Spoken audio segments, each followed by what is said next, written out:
Welcome to Crimepedia. I am your host this week. My name is Morgan. I hope you are having a wonderful day. And with me, as always, is the very lovely Cherry. Hello, Cherry. How are you? Rudolph today. I have an allergic reaction, so I do apologize if you can hear me breathing or sneezing or anything in your ears this week, but I will try very hard to get the mute button before that happens. So I'm sorry, I do sound a little bit weird this week. It is that time of year. Weather is changing. Yeah. Germs are floating around. Well, we're getting ready for Christmas, which is exciting. I'm very excited to have a little Christmas episode. I always love this time of year. It's always fun. We always have a good fun episode to put out. So I'm looking forward to that as well. It's going to be great. And all of the happenings, everything's happening now. We've got CrimeCon UK, which is going to be happening next September. That's going to be something that we're both going to be at together, which is why we love it. And there's so many different things to love about CrimeCon UK. If they've now released lots of tickets where you don't have to stay all weekend if you don't want to.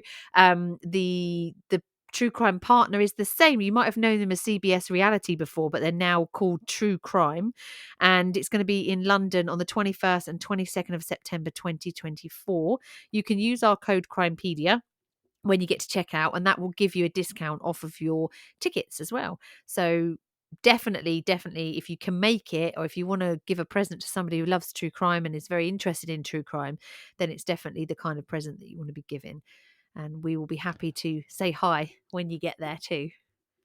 And I will say, as a person who has been to both CrimeCon here in the United States and CrimeCon over there in England, if you have not been to CrimeCon UK, you need to do it. It is an amazing time. It's wonderful. There's a lot of great podcasters you get to meet. You get to meet some absolutely wonderful investigators. You can meet our good friend Colin Sutton. No, so if you've done CrimeCon in the United States, try out CrimeCon UK. It's a little different. I think you'll like it. A little bit the same. There's a lot of American podcasters that are coming over this year.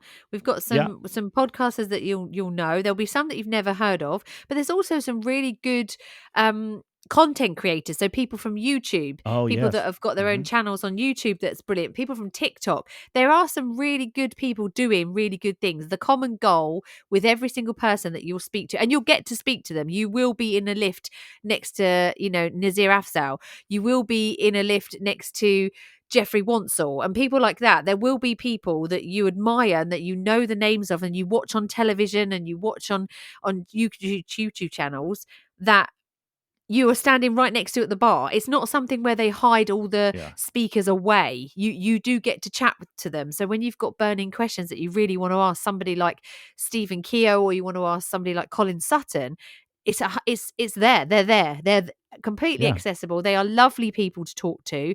A whole huge amount of knowledge.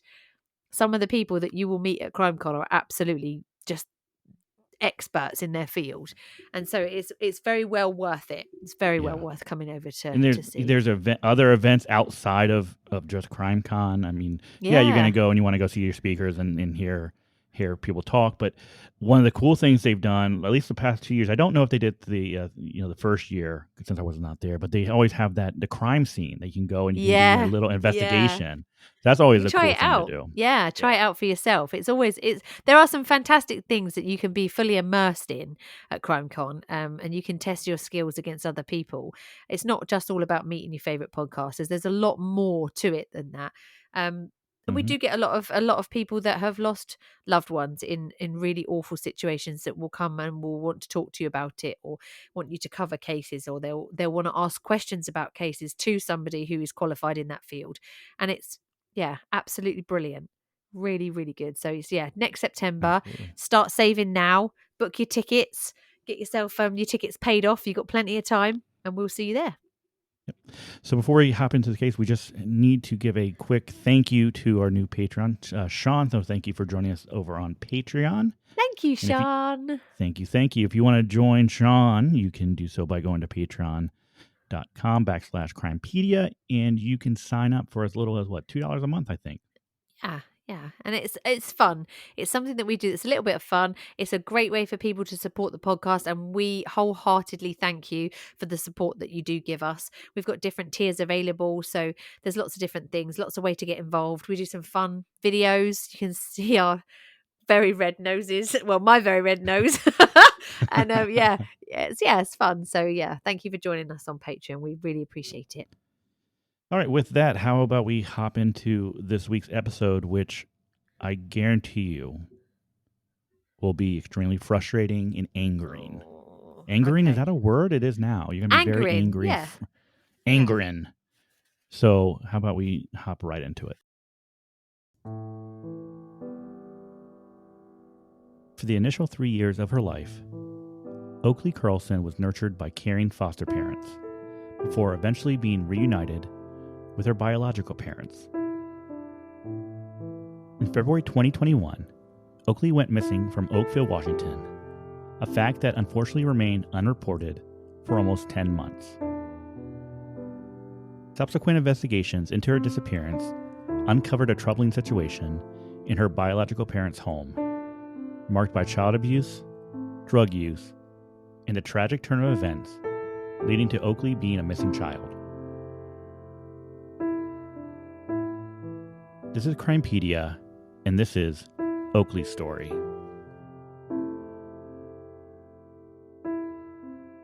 All right, Cherry. Oakley Carlson was a joyful, friendly child.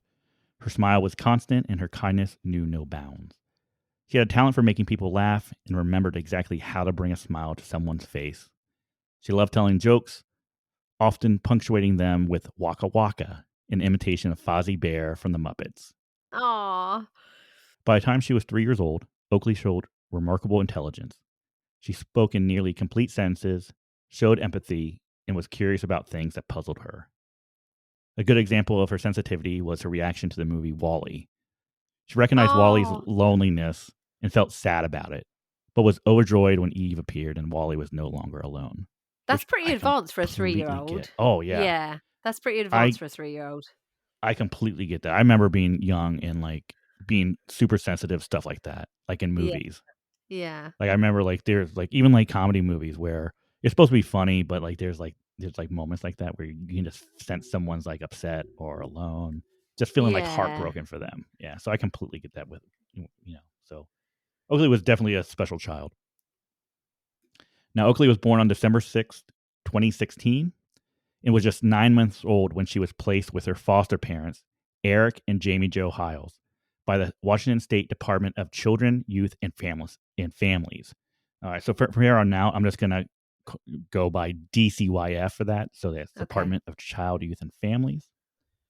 For Eric and Jamie Jo, welcoming Oakley into their home was a fulfillment of their dreams. The couple had faced challenges in conceiving, and one day, Jamie Jo, a local school teacher, received a message from a former student inquiring if they would consider fostering Oakley. Aww. They immediately agreed, hopeful that this could eventually lead to adoption. Now, it is the goal of the DCYF to minimize the duration of foster care for children, and they seek to find permanent homes as swiftly and safely as possible. So that's either in a situation where the child is adopted or to place them back with the biological parents. Yeah. However, Oakley's stay with the Hiles extended well beyond the initial few months that was expected and would eventually span over the course of 2 years. Now, during this period, Oakley's biological parents, Jordan Bowers and Andrew Carlson, had rights to supervised visitations with Oakley. Now, concerns arose for Jamie Jo after one such visit. On March 7th, 2019, after a supervised visitation, Oakley came home with a soiled diaper and unexplained red scratches on her cheek. When Jamie Jo inquired about these scratches, the visit supervisor could not provide an explanation. So apparently, the diaper that Oakley had went to that visitation on was the same diaper that she was wearing when she was home, and Oh, it had been soiled. She had no. been changed. So I think so. Obviously, there's something wrong here. Yeah. The biological parents should be changing the diaper, making sure that she's a 2-year-old, right? But But supervised also, visits too, you know? it's supervised, right? So if Yeah. something's wrong, if like, and then the person who's watching over the visit, they're supposed to be taking notes, and like, Yeah. if anything happens, you should know what happened. So if she has scratches on her cheek, You should know you how that you should know happened. exactly how that happened, right? Yeah. Because that's yeah, it could have just been accident, but you need to make note of everything. But you should have been watching, so you should have known what happened. Because you should have been watching to Exactly. observe the parents. So that tells me that you're not paying attention to what's You're going on doing in your the job house. properly. That's right. Oh, yeah, right. So, so that's the issue already. Now, in September 2019, Eric and Jamie Jo Hiles were contacted by DCYF and were advised that Oakley was going to be placed back with her biological parents in January 2020. Right Oh, that's worrying for now, them. very worried. They were extremely concerned, Yeah. especially with how quickly Oakley was to be returned Yeah. to Jordan and Andrew. So, you're looking at what, 3-4 months, a transition of 3-4 months. Yeah. Let's be clear. Oakley, she's been with Eric and Jamie Jo since basically she was a baby, right? Yeah, for That's her years. family that she Yeah. knows, right? And so to transition her back to her biological parents, I think they were concerned about, how is this transition going to happen? Are we doing it too quickly? How's Oakley going to take to this, right? Yeah, You how's it got to gonna be. affect her? How's it gonna Mhm. affect her first and foremost? Exactly. So, because of this, the Hiles did have a meeting with 2 social workers from DCYF. When the Hiles brought up concerns about neither Jordan or Andrew being employed, they were reportedly told that Oakley was not their child, and being poor isn't a reason for someone to not have their child. Ah, but it kind of is, because if you can't provide for your child, I Hmm. understand. Obviously, if you're looking after your child really well, and the child is fed and the child is looked after and clean, then yes, I do agree with that. But Yeah. if you're not able to provide for that child, and give it a stable home like that, so far they haven't got the best record of it, have they? So I would No, they say that, don't. Yeah. I mean, obviously you don't want to split up families. You really don't. You don't. Yeah. You don't want to split And families up. And the people do I, try really hard. Just because yeah, they're poor doesn't mean to say that they're not good parents. But in this exactly. case, so far the track record hasn't been the greatest. So I would say proceed with caution, I would say, rather than rush into it I and, think that'd be you know, fair. I think that'd yeah. be very fair. Yeah, because that, yeah. You know what one reason a person shouldn't have their child be? How about a history of domestic violence? Yeah, That is that's, yeah. one red flag which should Huge red immediately, flag. you need Yeah. to put the brakes on, right? Yeah. So back in July 2018, Andrew Carlson had been arrested on 4th-degree assault after attacking Jordan Bowers, right? Oh no. Now, Andrew will be ordered by the court to obtain domestic violent evaluation within 90 days of release, and to enter and successfully complete the recommended treatment program. In May 2019, the domestic violent treatment program Carlson was enrolled in wrote a letter to DCYF that stated, "This letter is to notify you of Mr. Carlson's failure to comply with his domestic violent treatment program. Mr. Carlson had failed to attend his group session since April 1st, 2019. This has resulted in Mr. Carlson's discharge from our program." So he doesn't complete his program. He started it, and then he decided he didn't need any more, stopped showing up, right? So this is against court orders.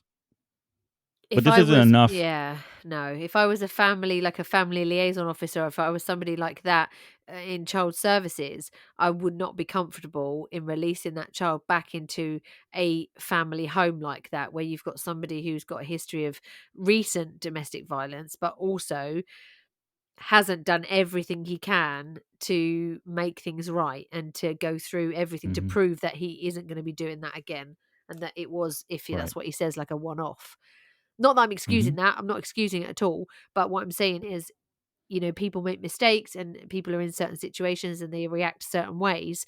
Had he gone and completed all the program and done everything he could to prove that that's not what he was about, you would think differently, but doesn't Exactly. sound like that's gonna be the case here. Yeah. Now, following this, DCYF would complete a detailed report regarding Jordan Bowers and Andrew Carlson, which would be filed as a sealed confidential report with the courts, right? So it was sealed and it was not released. Now, the prosecuting attorney in the Andrew Carlson case would file a petition to revoke facts of stipulation number one. Now, this petition stated that the defendant had failed to provide verification he has obtained a domestic violence evaluation or has followed the recommended treatment program. The state therefore requests a finding that the defendant has violated the terms of the stipulation to the facts, that the court review the police reports herein pursuant to said stipulation and find the defendant guilty as charged. Oh dear. That never happened.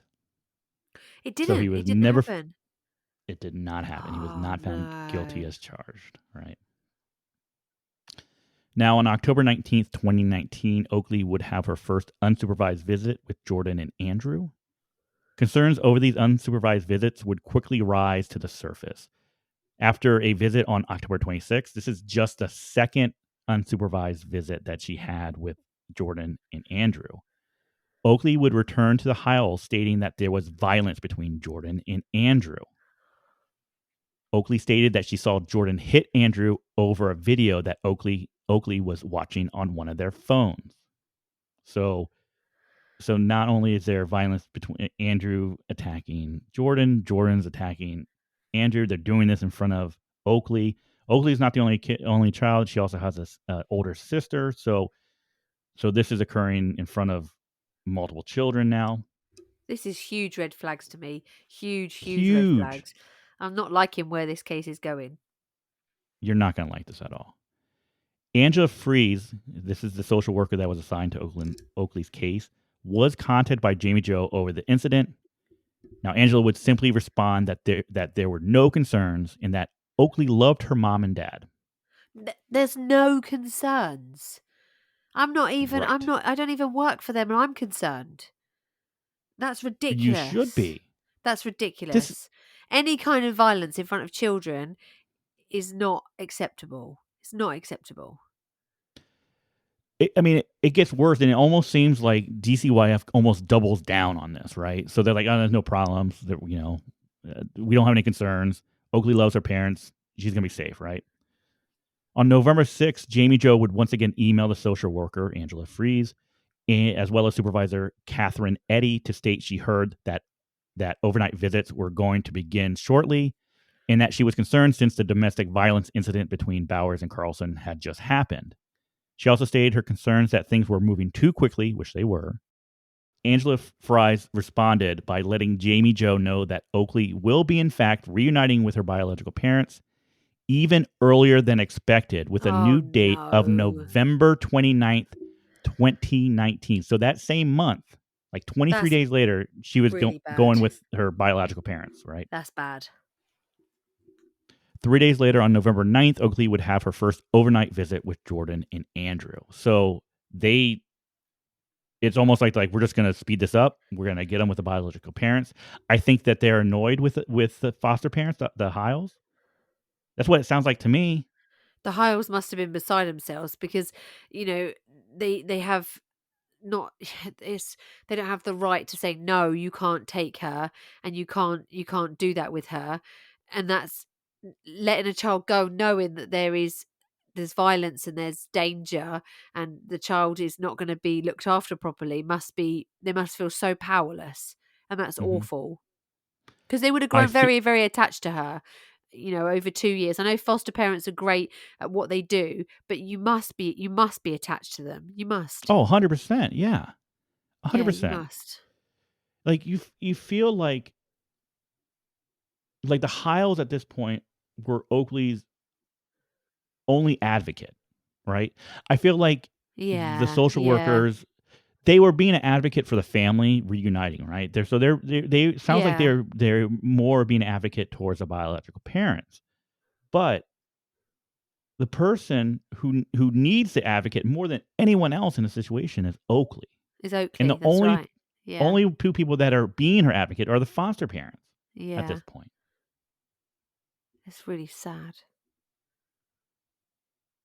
It's like I don't see how they're not seeing these red flags, or they're I not don't. taking note of it, or they're No, not I don't. caring. I don't know how they're.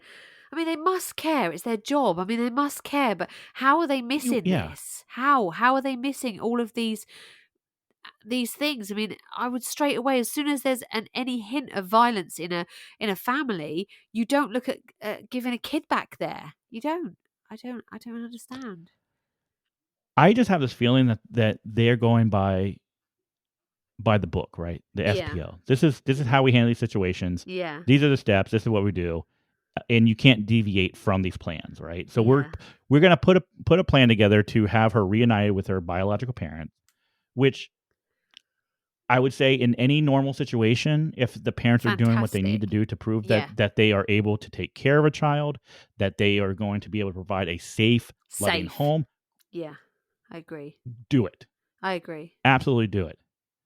I mean, so far, yeah, this is only. I mean, we're looking at snapshots here, right? So this isn't the whole picture, but these little snapshots are painting a huge painting, right, of two people who Yeah. aren't responsible. They they they're a danger to their children, Yeah. It's worrying. which It's is very worrying. frustrating. Yeah. It's very worrying. Now, Oakley would be placed with her biological parents on November 29th, 2019, as stated. Okay. Now, do you remember just a little bit ago I mentioned the detailed report that was completed by DCYF, and it was filed as a sealed confidential Yeah. report? Well, we actually know some of what was in it now. Okay. Okay. Right. So on July 27th, 2020, there was a custody hearing, but not in relation to Oakley's case. This was another custody hearing that was occurring in the court system. One of the counsels actually made reference to Oakley's report during the hearing, Okay. and it was learned that this report actually it did express concerns about Jordan Bowers and Andrew Carlson. Okay. Now, in it, we didn't find out that whoever put this report together did state that Jordan Bowers had recently been ordered to undergo a urinalysis, and the only copy in this report was illegible. So you can't even tell what the results were. Okay. Right. There was also a note that stated that Jordan Bowers made a comment to her social worker that she knew how to pass a urinalysis, right? Which almost indicates that she knows how to fake it, or she knows how to get around Exactly. it. Yeah, of course. If somebody's saying I know how to pass it, then that means you know how to cheat it. That's basically what you're saying. Hmm. No, exactly. Right. Right. Now, the council also received copies of letters which were dated June 24th, 2020, written that were written that stated that Jordan Bowers indicated that she and Mr. Carlson had completed court-ordered services. However, the council at that time had never received any actual written documentation from treatment agencies.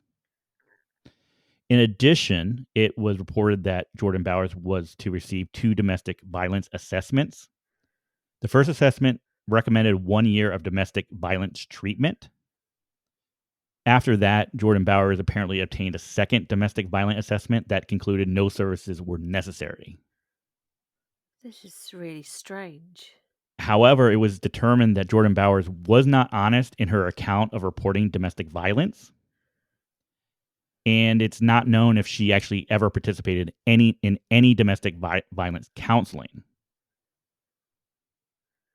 So it was also noted that there was concerns about Jordan Bowers and Andrew Carlson meeting the needs of their disabled child. So this is actually Oakley's older sister. Specifically noting that they had failed to attend an appointment at Marybridge Hospital, although they had been given a gas card to attend. So they have a special needs child that required medication, that required frequent doctor's visits, and they weren't providing that to their daughter. So, why on earth, if that's the case, why on earth are they considering putting a child who is in a safe foster family home back with parents that aren't able to provide basic necessary treatment to their disabled child? One, why is that disabled child still with them? And two, Mm-hmm. why are they even considering letting Oakley go back with them? That doesn't make any sense to me. 0 cents. This was in their report.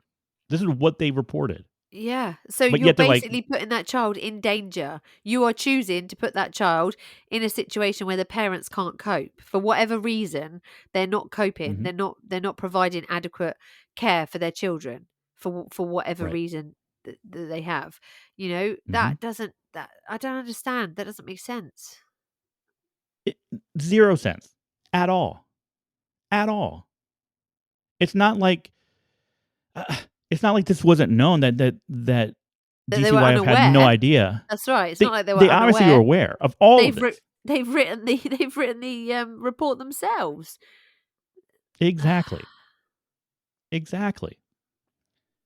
Now, on December 25th, 2020, Oakley would spend Christmas with her family. This is Jordan and Andrew, of course, at the home of her grandparents, Fred and Kate Carlson. Now, according to Kate, Oakley did not look well. At the time, Oakley had dark circles under her eyes, she had pale skin, and that she had Oh. scratches or sores all over her face. Now, a month later, Jamie Jo would call DCYF after seeing a photo of Oakley from December of 2020. An associate of the family showed her the photo, who had actually received it from Kate Carlson, Oakley's biological grandmother. It appeared that she had a black eye. Jamie Jo had also heard rumors that Andrew Carlson had been fired from his job for drug use. Now, Jamie Jo would consult with Elma Police Chief Susan Schultz and ask for advice. Now, Chief Schultz told her that she personally could not do a welfare check on Oakley, as Oakville, Washington was out of her jurisdiction, but that Jamie could call the Washington DCYF Yeah.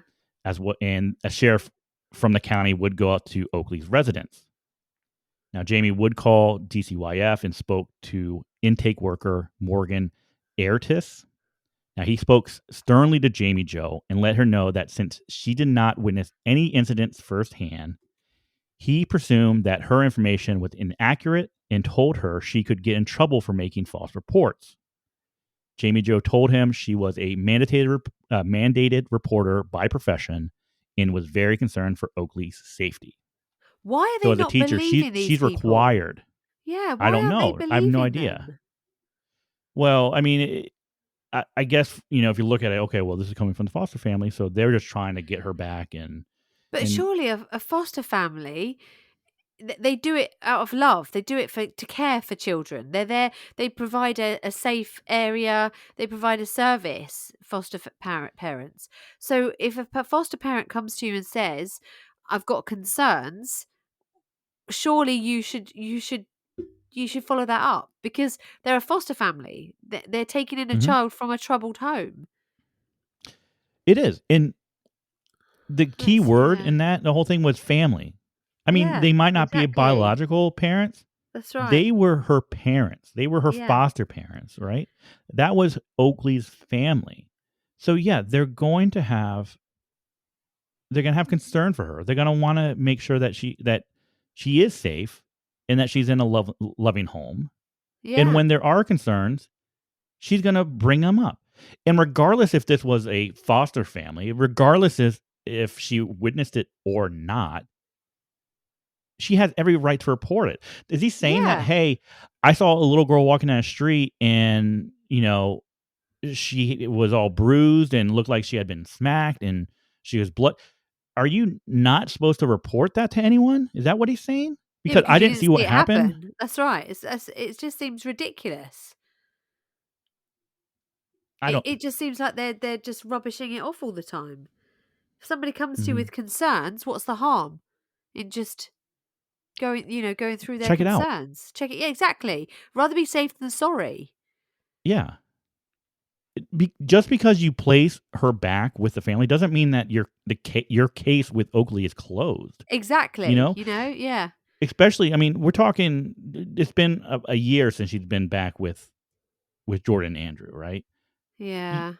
you still have a responsible to check in to make sure things are going well, to see if there's anything that they need to be help with, if they need any sort of Yeah. counseling. Yeah. You can't just put a child back with a family who she's only known with, like, for the most part, with supervised visitations, like what, Yeah. once a week maybe, Yeah. or You once can't every that's other week. right. I don't know what it is. There's a reason a foster family is involved because that original family does have issues. So you have to try and support them as a family. That's the whole point in having a foster family, is that the child can be taken out of the situation so the situation can be made better, and then the child can be safely integrated back into the family once things are Hmm. working correctly.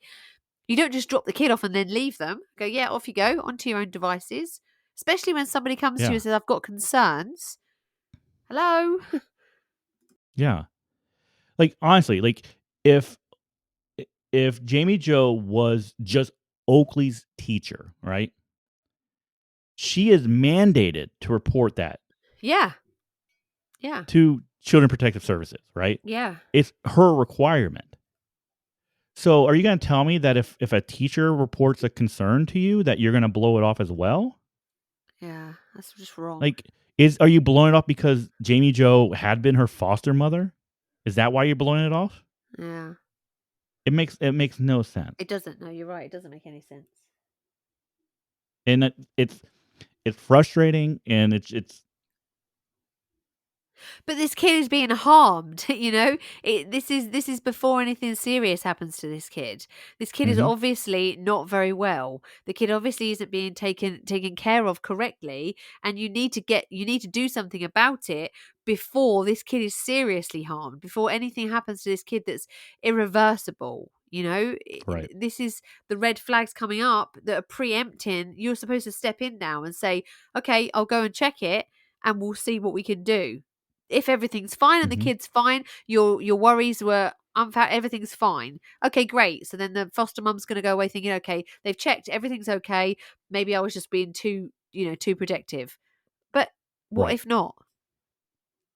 hmm No, you're absolutely right. So this call happened in January, right? Yeah. January 2021. March 2021. So this is, honestly, it's less than 2 months later.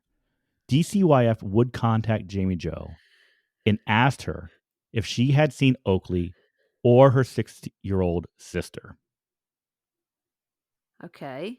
So they're calling Jamie Joe, hey, have you seen Oakley? Jamie Joe would tell them that she had not and was not involved in the lives of her biological family. Now, DCYF would not tell her why they were asking. But we do know now that DCYF did actually open a case on Oakley after Jamie Joe had called in January. Now, during their investigation and looking into this, they would discover that the last known sighting of Oakley occurred on February 10th, 2021, by a person associated with Jordan Bowers and Andrew Carlson. Okay, Right. so no one had seen Oakley since mid-February. No one knew where she was. They contact Jamie Joe to see if she had seen her. No, she hadn't seen her or her 6-year-old sister. No one knows where they are. So what do you think DCYF would do at this point? So where's the parents? Have they contacted they're obviously... Oh, they got a hold of the parents. Yeah. So they got a hold of the parents. And They what are the parents saying? They're saying that Oakley's fine. There's always excuses, right? Oh, Oakley's with her grandparents. Oakley's with a friend, right? So DCYF has this investigation. They don't know where Oakley is. They contact the foster mother to say, hey, where is she? Do you know where she is? Have you seen her? No. So with that information, DCYF would go ahead and close their case on Oakley without seeing her. What? At the end of March 2021. No, you then contact the police and you get a welfare check done and you get them to prove where the child is. Nope, didn't happen. They never saw Oakley and they closed the case. Who are these people? Oh, that's crazy. I have no idea. That is crazy. They're supposed to be child protective services. You're supposed to be, it's in the title, protect children. You know, what is There's no protection. With you? Zero protection. So where is she? What's Zero. happened? On November 6, 2021, Andrew Carlson would call 911 at 4:54 p.m. to report a fire at their family home. Oh, after where this is going. The fire had been extinguished. Now, according to Andrew, the fire had begun around 10 a.m.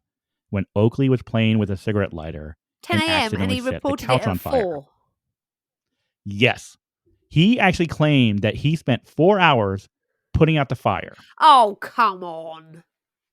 He said that they couldn't call earlier because they couldn't find their cell phone.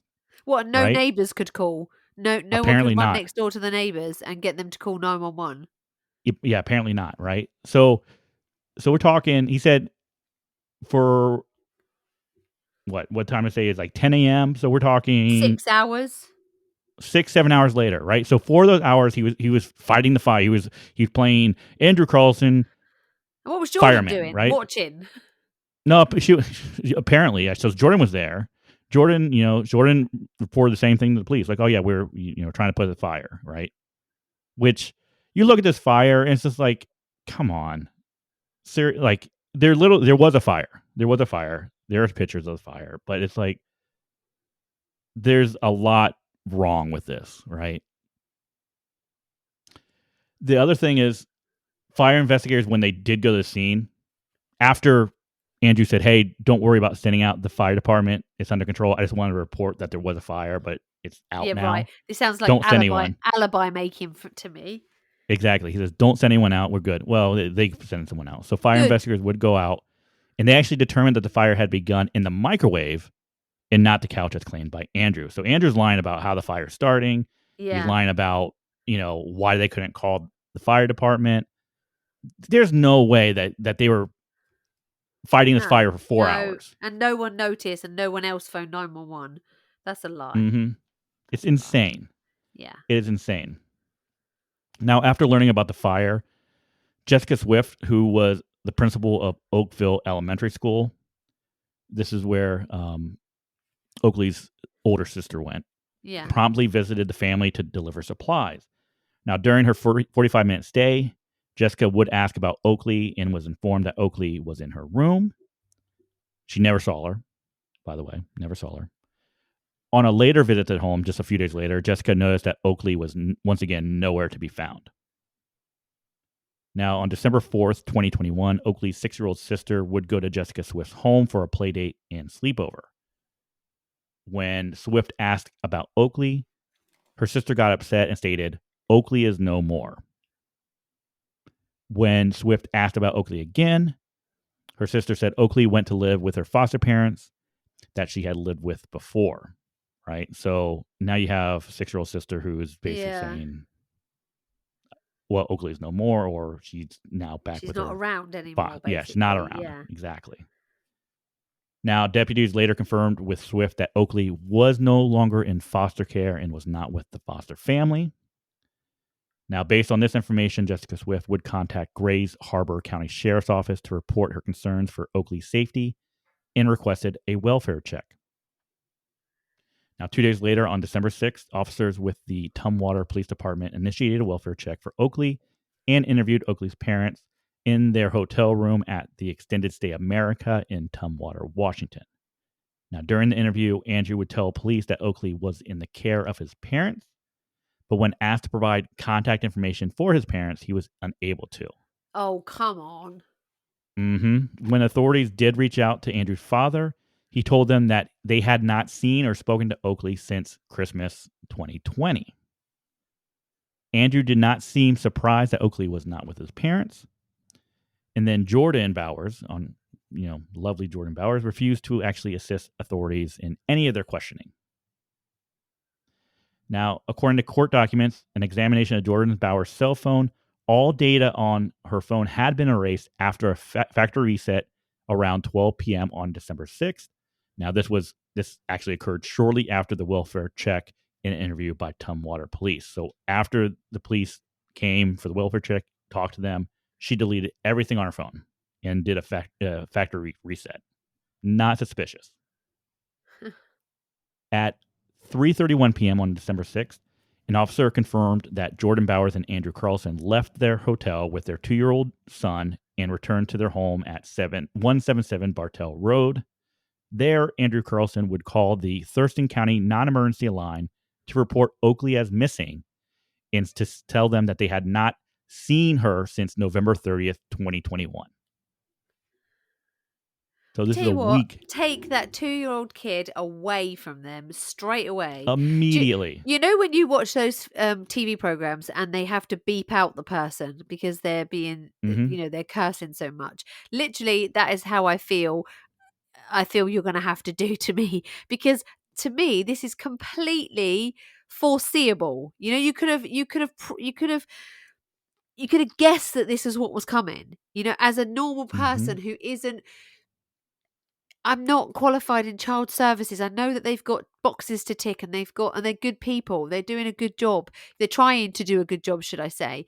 But this is completely avoidable. This is something that could have been prevented. That's the word, prevented. It makes me so angry that this has been allowed to happen. And it has. This has been allowed. This child was in a safe environment, with a family who loved her, and a family who let her go and be integrated back with her actual family, and it wasn't working. Things weren't right. There were red flags. There were reports to say things weren't right. How the hell has this been allowed to happen? How? This is major failing for that child. Here's the thing. Failing. This is Oakville, Washington. Oakville, Washington is a very small community. This is a very rural area. We're not talking about this happening in Seattle. We're not talking about this happening in Tacoma, where you can see, maybe Children Protective Services are overwhelmed because of the number of I understand. Children in the system. Yeah. This is small community, right? So there's no reason. There must be that social worker, whoever it was, she must have had concerns. She must have done. I've got concerns and I'm not trained. Yeah. You've got concerns and you're not trained. So people are coming to them saying, I'm concerned about the welfare of this child. I'm worried. Can you please look into it? No, we're just going to shut the case because we can't find her. Well, what do you mean you can't find her? And what do you mean you shut the case? It's not good enough. It's not good enough. And how many other kids is this happening to? Even just in America, how many kids are being failed by this system? And why? Oh, why? 100%. Look, I hate these cases. I hate doing these cases. I hate it. But we have to do these cases because it's wrong. It's important. Yeah, it's important. These are people in our society that need to be protected because they cannot protect themselves. Exactly. It's a child who cannot protect themselves. But not only that, in this situation, you have other adults that are looking at this saying, I'm worried. Can you please just do something? I'm worried about this child. It's not as if this family is sort of in the middle of nowhere that nobody knows about. It's just been allowed to happen on a on a tiny little ranch somewhere or whatever, that nobody visits, and it isn't like that. Somebody is calling and saying, I'm worried. I'd like to report something because I'm worried about this child. Please check them. And they're doing sod all. It's ridiculous. It's absolutely ridiculous. I mean, it's really bad. Really, really bad. How do you sleep at night? Just, I don't know. I if it were me, if I was a social worker and this fell under my watch or my care, you should be fired. How? Oh yeah, 100%. 100%. You should be fired. You're not good enough to do your job. You should lose your job for that. Absolutely. Now, when giving statements to law enforcement, Andrew Carlson did make statements to the effect of Oakley being dead or not coming back. So, I mean, he's basically admitting, like, she's gone at this point. I really hope that at the end of this episode, you're going to tell me that he got sent to prison and had prison justice. That will make me feel a lot better. You're not going to, are you? We'll get to that. Now, following these developments, law enforcement officials obtained a search warrant and proceeded to Oakley's home. Now, inside, they noticed an absence of toys and clothing specific to Oakley, unlike for the other children in the home. Which, when I read that, I immediately remember we did the story of Cody, right? I was thinking exactly the same thing. Just like that's so awful. That is a huge sign that something's wrong. Yeah, it's heartbreaking. Now, additionally, traces of blood were found on the blinds, the front door, and there was a handprint that was discovered on the wall in the downstairs hallway. Now, police have never disclosed the identity of the individual to whom the blood belonged. However, these findings did lead them to suspect that foul play might have been involved. Oh, no shit, Sherlock. Exactly. Jesus, of course it did. At 5:10 p.m. that same evening, so it's still December 6th, Jordan Bowers would be booked into Grays Harbor County Jail for obstruction of an officer, as well as on suspicion of first-degree manslaughter. At 9:30 p.m., Andrew Carlson would then be booked into Grays Harbor County Jail on suspicion of first-degree manslaughter. Now, during the investigation into the disappearance of Oakley Carlson, the Grays Harbor County Sheriff's Office announced that Bowers and Carlson face additional charges of abandonment of a dependent person in the second degree after investigators discovered evidence the parents had not been providing medication prescribed to their 6-year-old daughter for 15 months. There's a whole list of things I think they should be being charged with. Absolutely. Gross misconduct, I think abuse, neglect. It's just disgusting. What's worse is, this medication was necessary for the child's health. Yeah. And going without it put her at risk of physical impairment, which could eventually result in death. Death. Yeah, of course. That child needed the medication. But unfortunately, when they made this announcement, Bowers and Carlson were no longer being held on charges of first-degree manslaughter. So they had been released, which is not, it's not shocking because they're still doing the investigation. There's no proof or evidence that Oakley had been killed. So but there's enough circumstantial evidence to say that. I mean, even on neglect charges, failure to provide, adequate medication. There's, oh dear, this is just terrible. Yeah. Now, on December 10th, 2021, DCYF would take hair follicle samples from Oakley's 6-year-old sister and 2-year-old brother to submit for analysis. The test would reveal substantial amounts of methamphetamine in both hair follicle samples, indicating the children had been exposed to the drug within the last 3 months.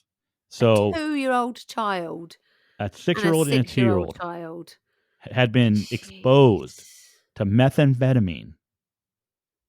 And this is after all this shit has happened, right? So after all this stuff with Oakley, these two fucking assholes are exposing their kids to methamphetamine. One of these kids who has medication that's a fucking requirement. They're not giving it Yeah, to her. that's right. So you're telling It's me, abuse. It's abuse. you're telling me that these two people were responsible adults that Oakley should have been in the care of. And also, please tell me that they didn't let them go back and look after those two kids, the 6-year-old and the 2-year-old. Please tell me that they had taken those two away. After Oakley disappeared? Yeah. They were still they still had custody of their two kids. That's crazy. Because they tested him in December, which means that sometime between December and say September, they had been doing methamphetamine with the children around. With so the they kids, still had parental rights, at least parental rights to these kids. That should never have been allowed. As soon as there was any hint of something happening to Oakley, those kids should have been taken away as a matter of safety. And if you're a good parent and you did nothing wrong, you should understand that. Because you should want what's best for your kids. That's just crazy. Yeah, this is complete and utter shit. I mean, it really is. It really is bad. This might be one of the worst cases we've done. I'm not joking. It's just preventable. It is preventable. 100%. I don't understand 100%. how that child has been failed so many times. Mm-hmm. So we don't know what happened to Oakley. Neither Jordan or Andrew have been recharged for manslaughter. But in February 2022, Bowers and Carlson were actually charged on 2 counts of endangerment with a controlled substance and another count of endangerment.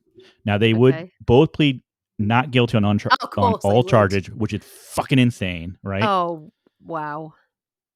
But luckily, they were both eventually found guilty. Andrew Carlson would be sentenced to 12 months in prison for 2 counts of endangerment with a controlled substance for exposing his children to methamphetamine. He would be released from prison early in August 2022. You know why? Because he had no criminal record. Oh, please.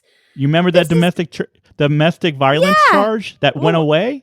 Because that went away, they're like, oh, he has no previous charge, so he's eligible for early release. Look what he's in there for. Look what he's in there for. He shouldn't be eligible for release early. He's in there for endangering a child, for God's sake. Dude, I don't care if you don't have a criminal history. You're an arsehole and you deserve to be in prison. Yeah. You're not a good guy. Oh, he doesn't have a criminal background. He doesn't have...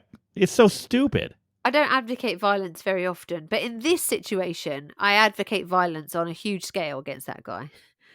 I understand when you look at somebody a lot of the time, and I understand the argument. When you look at an abuser, you have to go back in their life to find out at one point they were probably a victim. Psychologically, they've been damaged at a young age to enable them to become the abuser later on in life. A lot of the time, not every time, but a lot of the time, there is something in their backstory. That doesn't excuse it. In my mind, that doesn't excuse hurting or endangering or mistreating a child because you were treated badly when you were younger.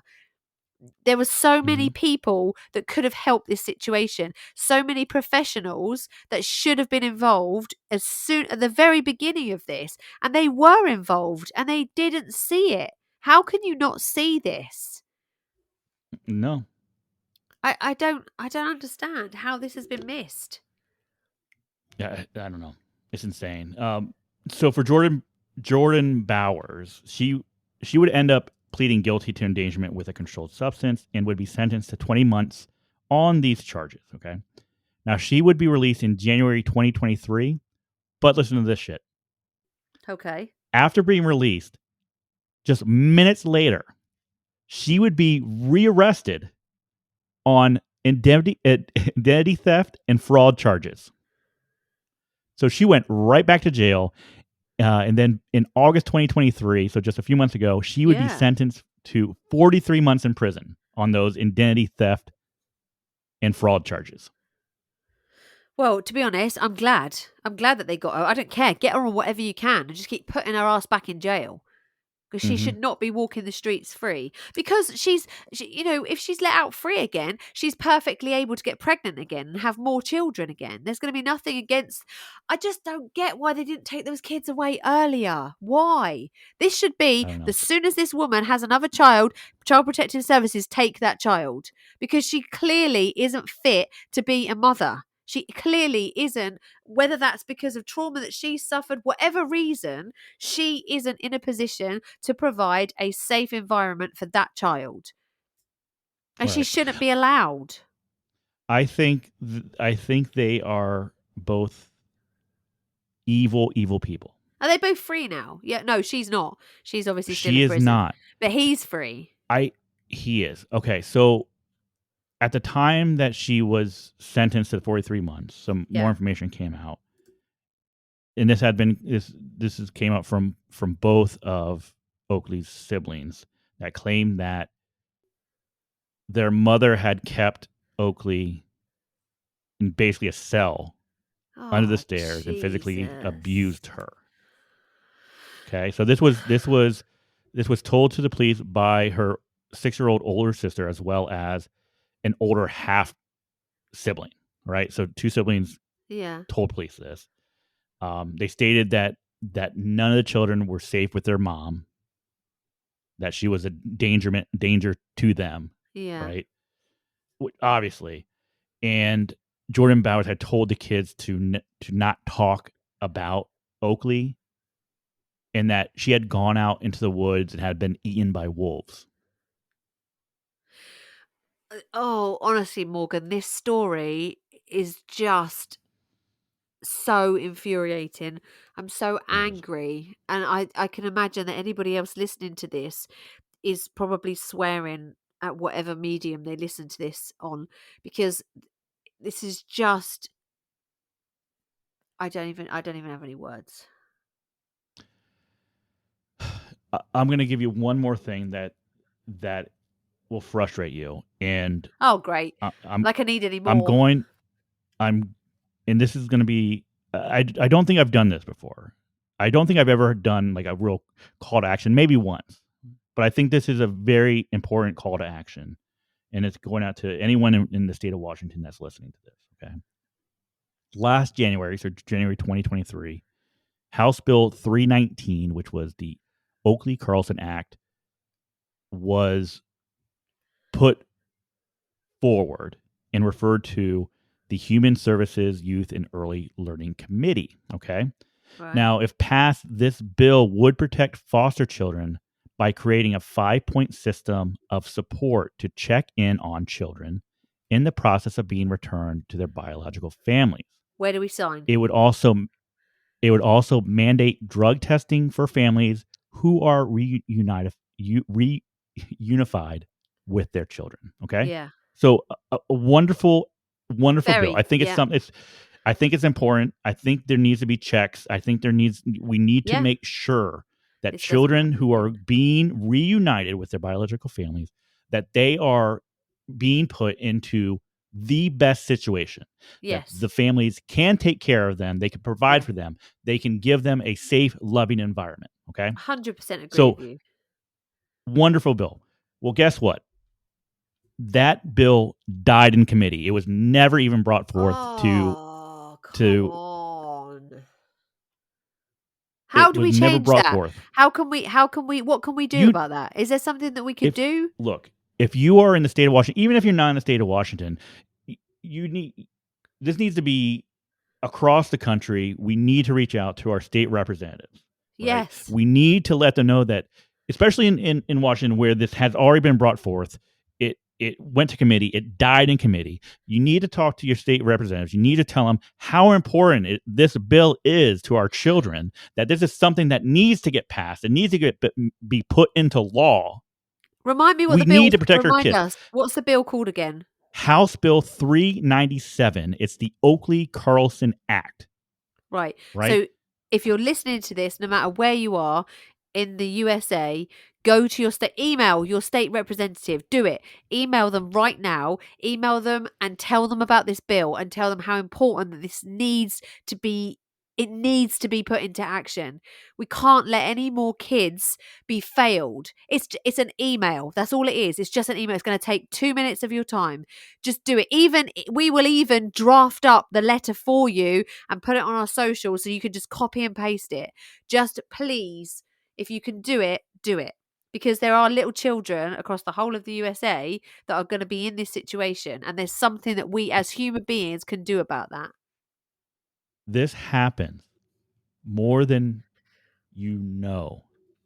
Oh, it's horrific. Not every child disappears. Not every child is killed. But the number of times that children are reunited with biological families who end up back in the system because of drug abuse, because of domestic violence, because of violence against a child is horrendous. I'm not saying that children who are in the foster system that are under child protective services should never go back with their biological family.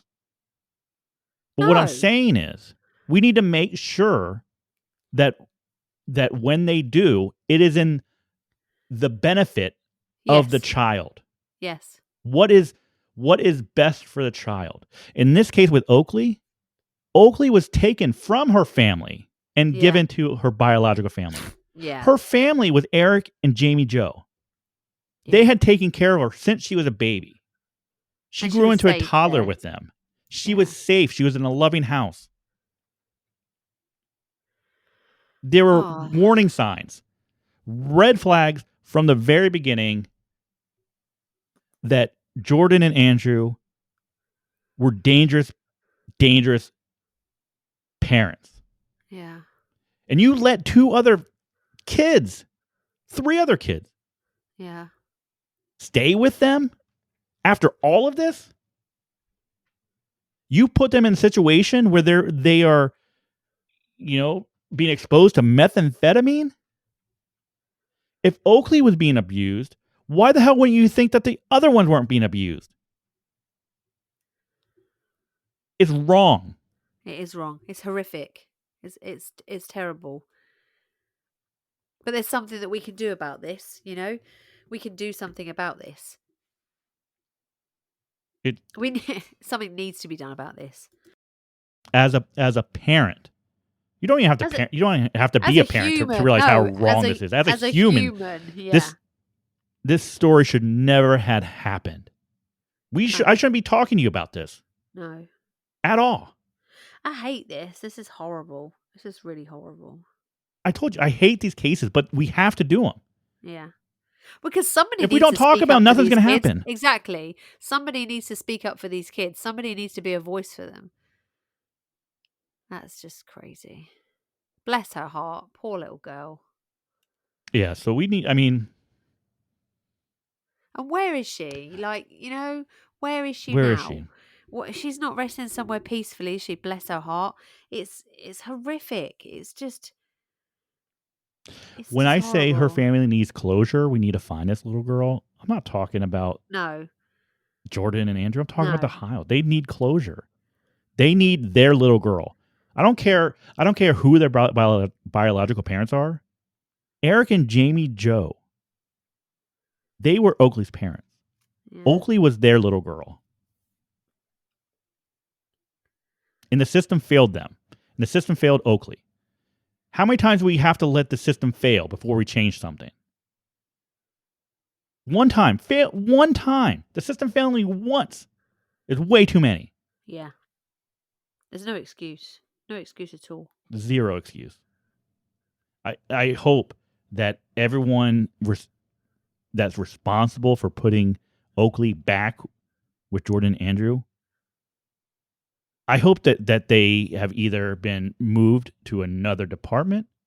I hope that they've been fired. I hope they've taken a new career path.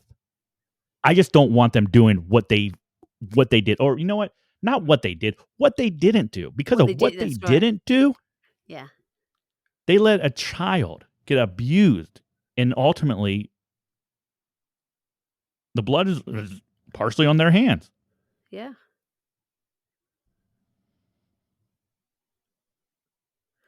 I don't get like this very often. I don't like it. No, I really don't like it. It's very important to talk about it. I hate the cases with the kids, as most people do.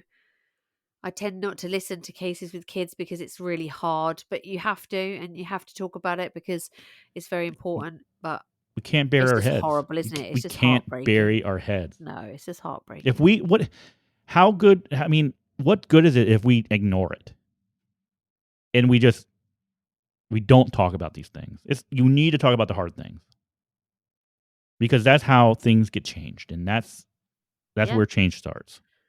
Yep, definitely. So, I apologize that we had to do this case this week, but I felt it was important. Oh, I don't feel like it's right to do a dumb criminal now because I just don't feel very cheery at all. We don't have to. Well, I think we should because people look forward to it at the end of the show. But I just feel like that was just one of those episodes. If I was listening to this, I would have turned it off because I just hate it. I hate that people can be so horrible to kids. Yeah. There's no excuse. The vulnerable, preying on the vulnerable is just, there's no excuse. Yeah. I tried my best to not get into abuse details. I tried my best not to. That's right. I don't think you needed to. I think the details you gave didn't was bad enough. That's bad enough without knowing intimate details of what happened to that poor little kid.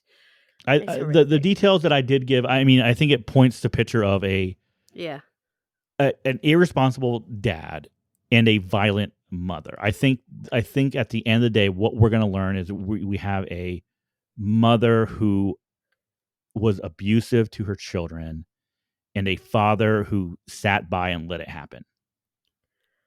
That's what I think. I'm not letting Andrew Carlson get off the hook. No, not at all. Because he allowed it to happen. Yeah. But I think ultimately most of the abuse, the physical abuse, I think is going to fall on the hands of Jordan Bowers. For what reason? I don't know. We will never know. She should be sterilized and he should be castrated. Those two should never be allowed to have any more kids.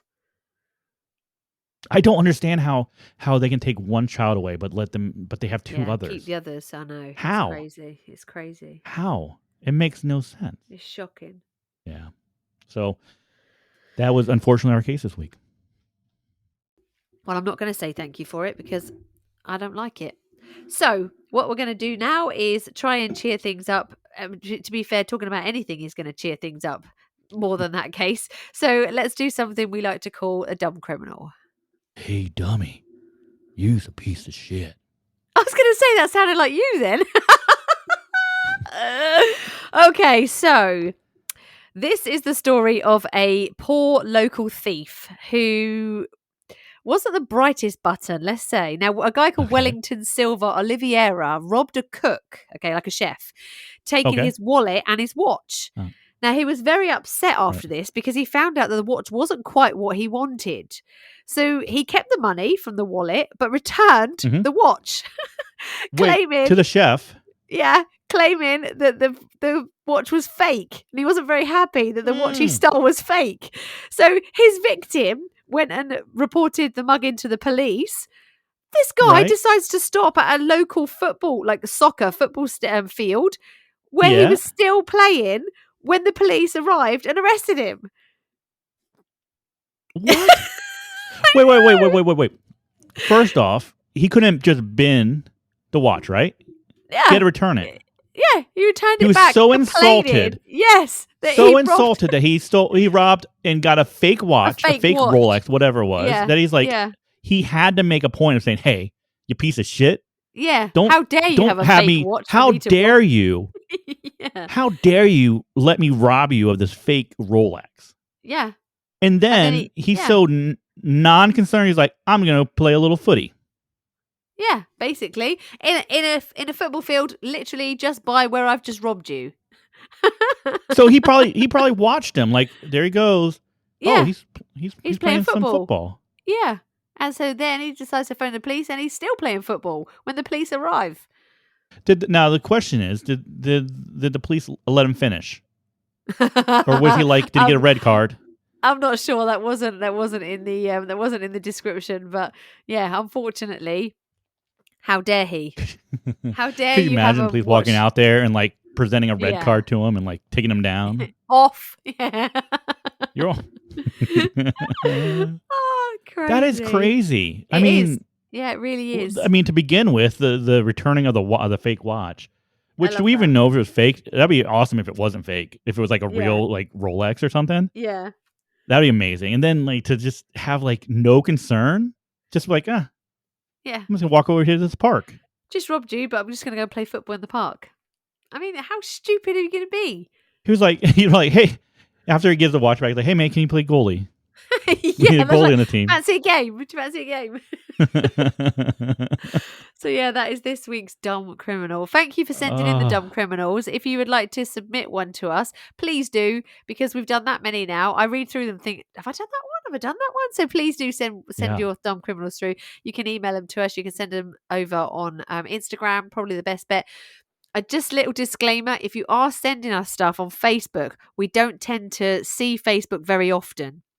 So if you want to get a response from us quickly, your best bet is Instagram, because that's what we both use the quickest and the easiest. So I have found loads of messages on Facebook that I haven't actually answered, and they've been from weeks ago. So I wholeheartedly apologize, but I don't use Facebook very often. So get us on Instagram. That will be the best way. Before I forget, Cherry, if you're listening still and you want to help us out, and maybe you don't want to join Patreon and whatnot, there is one way you can help us out, and it really does help us out a whole lot.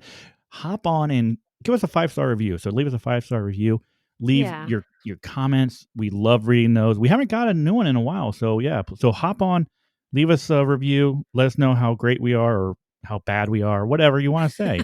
If you think we breathe too heavily or we breathe too much or too loud, you can let us know and we'll try to fix that. Yeah. Cherry, if you want to complain about Cherry's like stuffy nose, go ahead and do that. She didn't sneeze. No, I didn't. Sneeze. You held off the sneeze, so good job on that. So let us know what you think. Yeah, we'd love to hear from you. Thank you for joining us this week. So we will see you again soon. Thank you for joining us. For now, be nice. And bye.